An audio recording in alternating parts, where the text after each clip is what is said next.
And with central Illinois recovering from back-to-back severe weather and more on the way, the question of how this will impact Illinois residents is front and center. News Channel 20's Monique Davis is working for you to break down the issues people may be facing. Monique?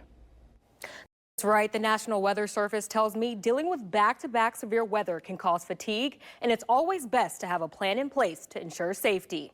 The National Weather Service says Central Illinois experienced rare severe weather days back-to-back last Thursday and Friday. They say Central Illinois experienced blinding rain and extremely large hail. A dust storm caused interstates between Champaign and the Bloomington-Normal area to be shut down as visibility dropped below a quarter of a mile. Mike Albano with the National Weather Service says back-to-back severe weather can leave a lasting impact on communities. Go out and we're surveying damage on a Thursday, and then Thursday night another round of storms comes that basically say hold my drink, and it ends up being just as bad if not worse, and that's especially devastating. Albano says the lasting impact could also include the recovery time it takes businesses and families to recover from damage. Albano says this is the time of year for severe weather, so it's important to always stay up to date on the weather in your area. Reporting in studio, I'm Monique Davis. Back to you. Thanks, Monique. This is just the latest round of storms that have led to tornadoes in Illinois. And the wicked weather was not limited to storms this weekend. Now check out this video. This is from Chicago, where a wall of dust dropped visibility in the Windy City to almost zero. This time-lapse footage is from Friday night. You can see it didn't take long for the entire city to become shrouded in a gray haze. And the St. Louis area is cleaning up after a tornado swept through Missouri on Friday night. 5 people were killed, dozens others injured in Friday's storms. Now, the city's mayor saying now that the damage from the EF3 twister totals approximately $1 billion in damages, and recovery will be a long process. The biggest challenge is, I would say, getting everyone organized. There are so many people and so many organizations that want to help, centralizing that. So many people want to come out, but as the chief mentioned, it's dangerous. Missouri Senator Josh Hawley was in St. Louis today and says the federal government needs to do its part when it comes to the storm recovery efforts. Tornadoes also hitting Kentucky over the weekend. Now, this video from London, Kentucky shows the devastation from what the National Weather Service believes was an EF3 tornado. The state's governor says at least 17 people were killed in Laurel County. Investigators will survey the damage for several more days. And don't forget, you want to stay up to date with the latest chances for severe weather. That's with the WICS weather app. It's the best way to get updates from all of our Storm Team 20 meteorologists. You can find it for free in the Apple App Store and Google Play.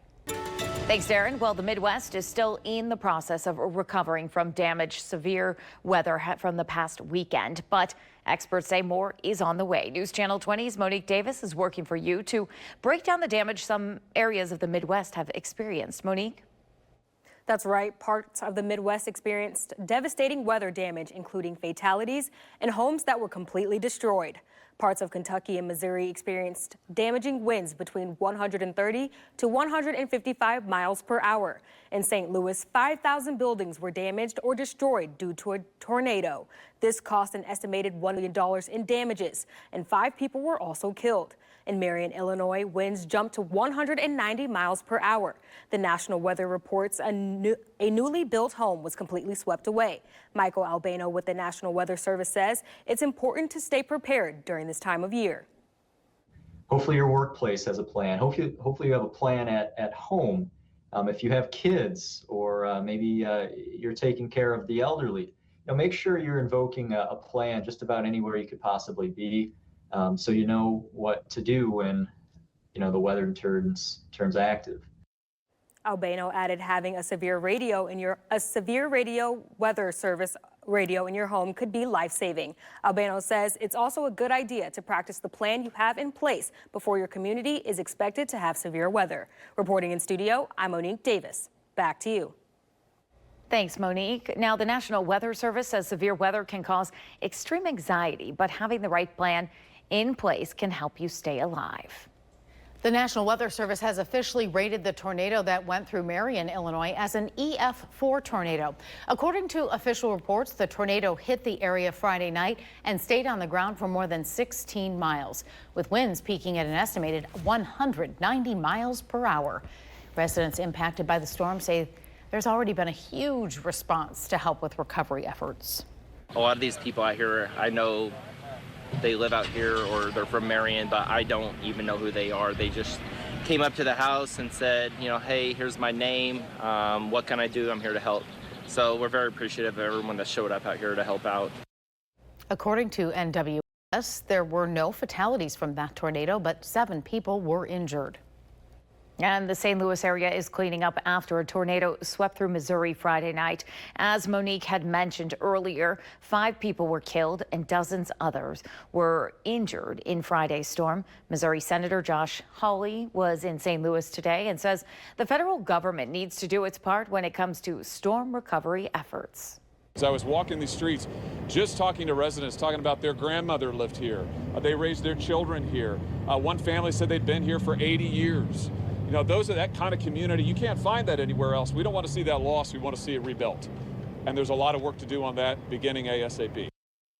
Hawley also made a plea to insurance companies to make sure eligible claims get the full payout.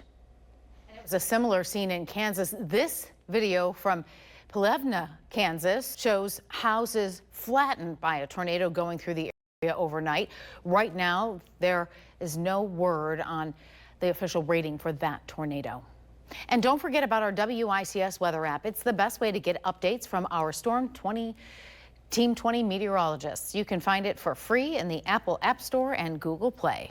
Thank you for watching. Make sure you subscribe to our YouTube channel and watch more videos from News Channel 20.